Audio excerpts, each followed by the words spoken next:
ایک بڑا ہی ایمان افروز واقعہ بھی سننا ہے اور کمال کا واقعہ ہے.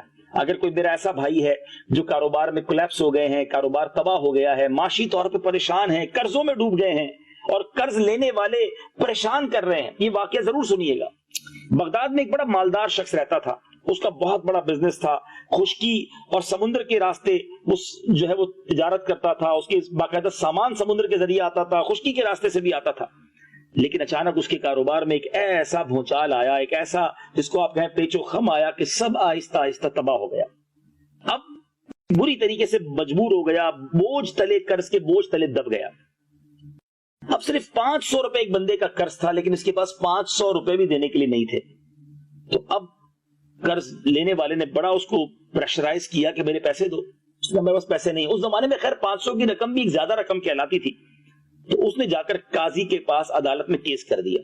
قاضی نے اسے بلایا اور کہا کہ تم نے اس کے پیسے دینے. اس نے کہا ہاں مجھے پیسے دینے.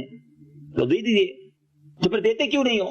میرے پاس پیسے ہیں نہیں، مال کچھ بھی نہیں ہے، میرا کاروبار ختم ہو گیا، میں دینا چاہتا ہوں مگر میرے پاس دینے کو کچھ نہیں ہے.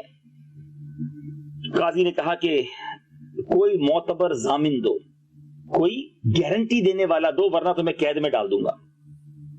تو اس شخص نے کہا کہ اب ایسا کرتے ہیں کہ ایک رات کے لیے مجھے چھوڑ دو تاکہ میں اپنے بیوی بچوں کے ساتھ وہ رات گزار لوں، میں پھر کل آ کر گرفتاری پیش کر دوں گا. تو اس نے کہا کہ ایک رات کے لیے بھی تم جو جاؤ گے تو اس کے لیے کوئی گارنٹی ہے؟ تو قاضی سے وہ کہتا ہے کہ میرے اس رات کے ضامن میرے آقا علیہ الصلوۃ والسلام ہیں، تم نبی پاک کے نام پر مجھے جانے دو، میں صبح واپس آ جاؤں گا. قرض خواہ جو تھا وہ بھی عاشق رسول تھا، مسلمان تھا، کہ ٹھیک ہے ایک رات کے لیے تم چلے جاؤ، نبی پاک کا نام جو لیا ہے. وہ شخص بڑا مغموم پریشان اپنے گھر آیا. بیوی بچوں نے دیکھا تو سب پریشان ہو گئے کہ بڑے غمگین ہیں. تو اس نے کہا کہ بس مجھے آج رات کی اجازت ملی ہے، صبح مجھے عدالت میں پیش ہو کر گرفتاری دینی ہے، یا 500 روپے دینے ہیں یا گرفتاری دینی ہے، رقم تو ہے نہیں. ایک رات کے لیے نبی پاک کے نام کی ضمانت لے کر، پیارے آقا کا نام ضمانت کے طور پر کہا ہے اور آیا ہوں. اب صبح مجھے واپس جانا ہے اور اپنے آپ کو گویا گرفتار کروانا ہے، شاید زندگی میں باہر نہ نکل سکوں. وہ زوجہ بڑی عاشق رسول تھی.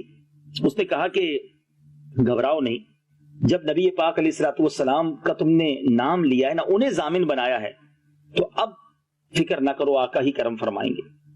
اس شخص نے کیا کیا؟ درود پاک پڑھتا رہا، درود پاک پڑھتا رہا. درود پڑھتے پڑھتے اس کی آنکھ لگ گئی، آنکھیں بند ہوئی. خواب میں نبی پاک علیہ الصلوۃ والسلام کی زیارت ہوئی. سرور کائنات علیہ الصلوۃ والسلام نے فرمایا بشارت ہو، صبح سویرے بادشاہ کے وزیر کے پاس جا کر کہنا کہ رسول اللہ صلی اللہ تعالی علیہ وسلم تمہیں سلام فرماتے ہیں اور تجھے حکم دیتے ہیں کہ میری طرف سے 500 دینار، ایک روایت کے مطابق یہ 500 دینار تھے، 500 دینار کا قرضہ ادا کرو، جس کے سبب سے قاضی نے مجھے قید کرنے کا حکم سنایا ہے، اور میں تو صرف رسول اللہ صلی اللہ علیہ وسلم کی ضمانت سے نکلا ہوں، میرے آقا کے نام سے میں باہر آیا ہوں. پھر پیارے آقا علیہ الصلوۃ والسلام نے وزیر کی ایک نشانی بھی بتائی کہ اس سے کہنا کہ تم ہر رات پیارے آقا علیہ الصلوۃ والسلام پر 1000 مرتبہ درود پاک پڑھتے ہو. گزشتہ رات تم گنتی بھول گئے تھے اور تمہیں شک ہوا کہ پتہ نہیں گنتی پوری ہوئی کہ نہیں. تمہیں مبارک ہو کہ تمہاری گنتی پوری تھی. اور یہ مبارک خواب دیکھ کر ابھی آدمی بڑا خوش ہوا، بیدار ہوا. آقا نے نشانی بھی بتائی تھی. یہ وزیر کے پاس گیا، دیکھا کہ وزیر کے پاس تو بڑے مصروفیت چل رہی ہے اور خود بھی کسی گھوڑے پر سوار ہو کر کہیں جانے والا ہے. تو اس نے وزیر کو سلام کیا اور کہا کہ مجھے کسی نے تمہارے پاس بھیجا ہے، تم سے بات کرنی ہے. اس نے کہا کس نے بھیجا ہے؟ اس نے کہا میرے آقا علیہ الصلوۃ والسلام نے، رسول اللہ صلی اللہ تعالی علیہ وسلم نے بھیجا ہے. اب وہ وزیر ٹھہر گیا. اب فرمائیے کیا فرمانا ہے؟ آقا علیہ الصلوۃ والسلام نے کہا ہے میرا قرض آپ ادا کیجئے. آپ کو سلام بھی فرمایا ہے اور ایک نشانی بھی بتائی ہے کہ آپ روزانہ رات کو 1000 مرتبہ پیارے آقا علیہ الصلوۃ والسلام کی بارگاہ میں درود بھیجتے ہیں، اور آپ کل رات 1000 بار درود پاک پڑھ کے کنفیوز تھے کہ گنتی پوری ہوئی کہ نہیں ہوئی. آقا نے فرمایا تمہاری گنتی پوری تھی. اللہ اکبر. وزیر نے جب یہ بات سنی تو وہ تو جھوم اٹھا، ساری باتیں سچ تھی. یعنی اس کو یہ فیلنگز تھی کہ نبی پاک کے دربار میں میرے درود قبول ہو گئے ہیں. اس نے کہا مرحبا اے پیارے آقا کے قاصد، مرحبا. اس نے کیا کیا؟ دونوں آنکھوں کے درمیان اس کے بوسہ دیا اور پہلے تو 500 دینار فوراً دے دیے کہ حضور یہ اپنا قرضہ ادا کیجیے. پھر 500 دینار اہل و عیال کے لیے دیے، 500 دینار گھریلو اخراجات کے لیے دیے، مزید 500 دینار خوشخبری سنانے کے دیے، 500 دینار سچا خواب بیان کرنے کے لیے دیے. اللہ اللہ، 2500 دینار ہاتھ میں ہے. یہ قرض خواہ خوشی خوشی جو ایک رات پہلے نبی پاک کی ضمانت پر عدالت سے وقت لے کر نکلا تھا کہ ایک رات کے لیے بچوں سے ملنے دو، اب خوشی خوشی عدالت پہنچا اور وہاں جا کر اب قاضی کو جب اس نے جا کر سلام کیا، اس سے پہلے کہ یہ قاضی کو رقم دیتا، قاضی کہتا ہے کہ نبی پاک میرے خواب میں بھی رات تشریف لائے ہیں اور آقا نے مجھے یہ ارشاد فرمایا ہے کہ یہ قرض میں تمہاری طرف سے ادا کروں اور اب اس کے علاوہ میرے مال سے اتنی ہی رقم تمہیں اور دی جائے گی۔ قاضی کہتا ہے، جج کہتا ہے میں قرضہ ادا کروں گا، آقا نے خواب میں مجھ پر بھی کرم فرمایا ہے۔ اللہ اکبر، اللہ اکبر۔ قرض خواہ کہتا ہے ذرا رکو تو صحیح، میں سارا قرضہ معاف کرتا ہوں کیونکہ نبی پاک علیہ الصلوۃ والسلام رات میرے بھی خواب میں تشریف لائے ہیں، آقا نے مجھ پر بھی کرم فرمایا ہے اور مجھے بھی یہی وصیت فرمائی ہے، بلکہ یہ بھی فرمایا ہے کہ 500 دینار تمہیں اور دینے ہیں۔ اللہ اکبر۔ ادھر قاضی نے 1000 دینار دیے، جس کا قرض لوٹانا ہے وہ بھی 500 دینار دے رہا ہے، وہ شخص جس کے پاس 1 دینار نہ تھا اب 4000 دینار لے کر اپنے گھر کو لوٹ رہا ہے۔